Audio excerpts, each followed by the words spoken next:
The chief task in life is simply this: to identify and separate matters so that I can say clearly to myself which are externals not under my control and which have to do with the choices I actually control.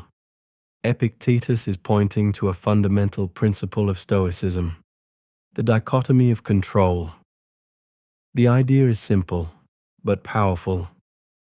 Some things are up to us, and some things are not. Think about it. You don't control how people treat you. You don't control whether your boss is in a good mood. You don't control whether it rains on the day of your big event. But here's what you do control: how you respond to those people, the effort you put into your work, whether you let the rain ruin your day or dance in it anyway. The Stoics believed that suffering often comes not from the events themselves, but from our judgment of them.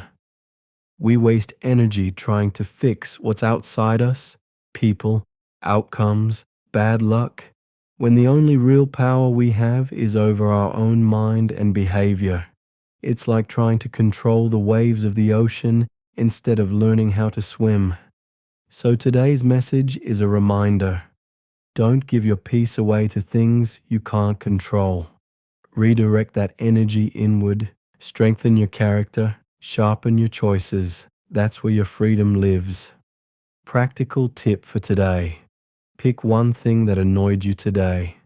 Now ask, was that within my control or outside of it? If it was outside, let it go. If it was inside, what could you do differently next time? If you found that helpful, drop a comment. I'll focus on what I can control.